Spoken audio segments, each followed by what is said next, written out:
ตำมักแตงเด้อพี่น้องหอมห่วย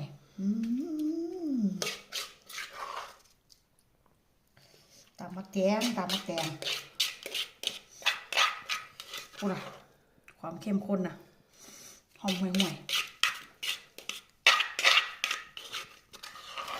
ว่าอันเม่นแต่ว่ากระแซกเนาะว่าซะว่าเม่นเด้อแต่ว่าของเม่นนี่มันค่อนข้างจะแซ่บคืออีปิหั่นล่ะ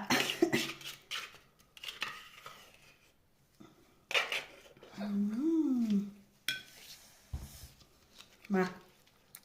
กินนำกันพี่น้องข้าวเหนียวตุ้ยมึงเด้เนาะแต่ว่ามื้อนี้ก็จะกินกับข้าวเจ้าเด้อพี่น้องมาเด้อมากินนำกันหอมห่วยๆพุ่นน้ำนะ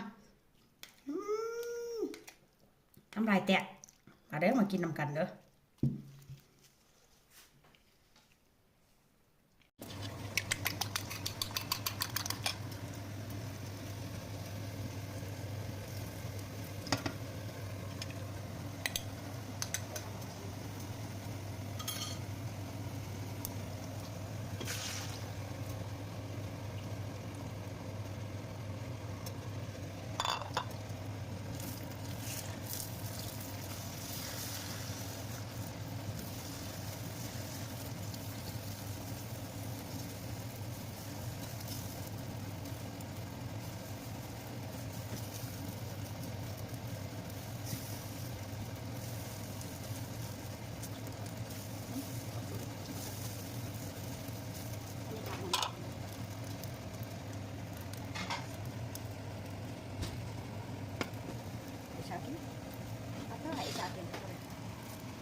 มาเด้อพี่น้อง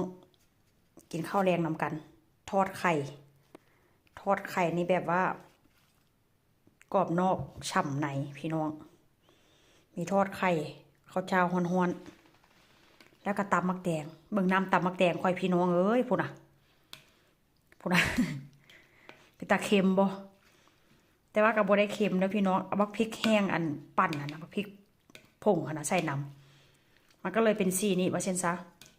เป็นตาแซ่บขนาดเบิ่งทอดไข่ทอดใส่กระเทียมใส่ซีอิ๊วแซ่บๆพี่น้อง